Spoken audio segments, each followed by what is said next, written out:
আজ রান্না করব টমেটো, রসুন, আদা, পেঁয়াজ এগুলো একসঙ্গে পেস্ট করে আলুটা একটু হালকা ভেজে সয়াবিন রান্না করব।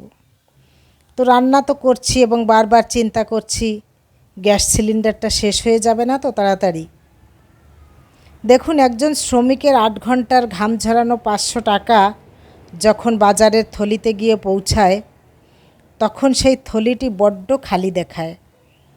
চাল, ডাল, নুন আর তেলের অঙ্কের কাছে হার মেনে যায় ডাল ভাতের তার স্বপ্ন।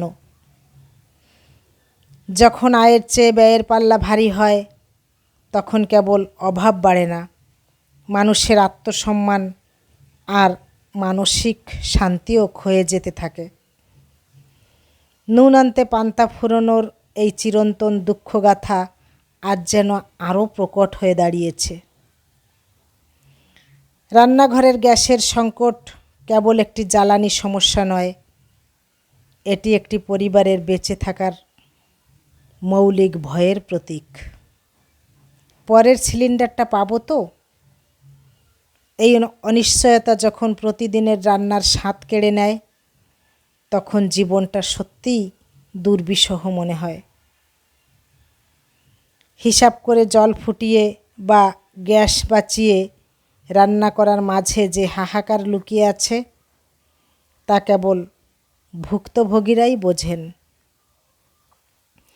সব কিছুর দাম বাড়লেও মধ্যবিত্তের কমে না কেবল সন্তানের প্রতি ভালোবাসা আর তাদের শিক্ষিত করার জেদ।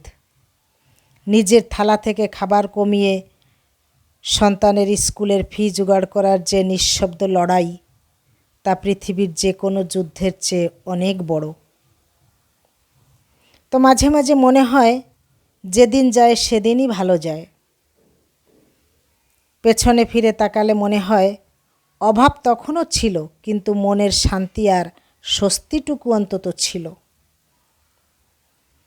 আজ চারিদিকের মুদ্রাস্ফীতি, যুদ্ধের দামামা সেই স্বস্তিটুকুও কেড়ে নিয়েছে। মানুষ আসলে আশার উপর ভর করেই বেঁচে থাকে।